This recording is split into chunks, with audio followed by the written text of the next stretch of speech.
And thanks for joining us for a rootin' tootin' good time here at the NFR Open at the Pikes Peak or Bust Rodeo. I'm Heather Skold. And I'm Bart Bedsole. We're here at the Norris Penrose Event Center in Southwest Colorado Springs. It's the NFR Open opening night here at the Pikes Peak or Bust Rodeo. Not a whole lot happening behind us right now. Most of the action still outside the gates. They've got the arena prepped and ready to go. We've got a lot to talk about here this evening.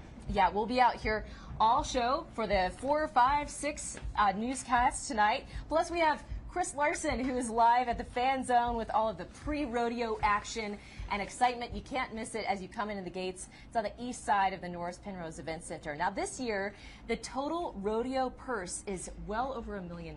And that's divided up in between all the different competitions involving the athletes. The bull rider competition, just like every other of the 8 or 9 different events here, the top rider in the bull rider competition will get $30,000 plus a Dodge Ram truck, plus an ATV, and some other goodies to go along with it. Not too bad. We recently had a chance to speak with one of those riders. He's the only Coloradan competing in the bull riding competition this year. We asked him why he does this despite some pretty obvious risks. Let's go, Garrett. Get over there! A lot of people would say what you do is insane. How do you respond to that? You know, sometimes it is insane, I feel like, but it's just one of those things that I've grown up doing, and I wouldn't want to do anything else. That's who I am. Garrett Norby is a professional bull rider. For him, it began with mutton busting as a kid, and over time, the animals became larger and larger, eventually leading to bulls. And today, he is one of the top riders in the Colorado-Wyoming professional circuit. When you stay on one of these animals for the whole 8 seconds, there's just no better feeling and a victory. Come on, Garrett and the G-Man. When he's not traveling to rodeos, Garrett is tending to either his neighbor's ranches outside Walsenburg or the cattle on the 1,000 acres that his own family has managed for nearly 100 years, which includes a small arena that allows him plenty of practice. His family has enjoyed the ride and is behind him 100%. You know, from riding sheep all the way to circuit finals, it was all worth it.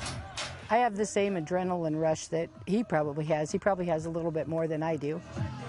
So what are the rules of bull riding? Well, the rider has to stay on the randomly drawn bull for 8 seconds or else there's no score at all. And they have to have one hand free at all times. That hand can't touch the bull or themselves. 2 judges then give both the bull and the rider up to 25 points each based on how well the bull kicks and how well the rider handles it, for a possible maximum total of 100 points. 90 points is like awesome. It's like almost like a home run in baseball.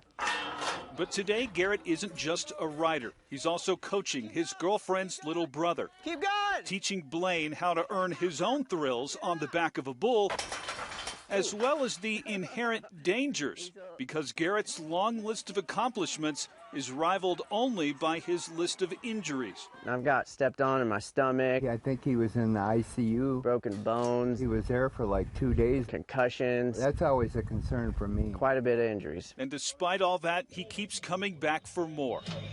Riding bulls is very much an individual sport where athletes compete against their animal as much as each other. And for that reason, there is great camaraderie among the riders. So we're all just kind of back there cheering each other on. But make no mistake, Garrett's goal this week is to win it all. Be the one holding the trophy at the end. And hopefully add another belt buckle to his growing collection. Garrett rides Thursday night at 7 o'clock. He'll come back on Friday for the afternoon performance and ride around noon. We don't like to take sides here in the news business, but he's the only Coloradan competing in his event. Gotta root for him. We got to root for him, and hopefully the crowd does too. If he does well on Thursday and Friday, then he gets to come back for the gold buckle round on Saturday, maybe even take home the title. So we wish him well. More importantly, we wish all those guys a safe ride this week.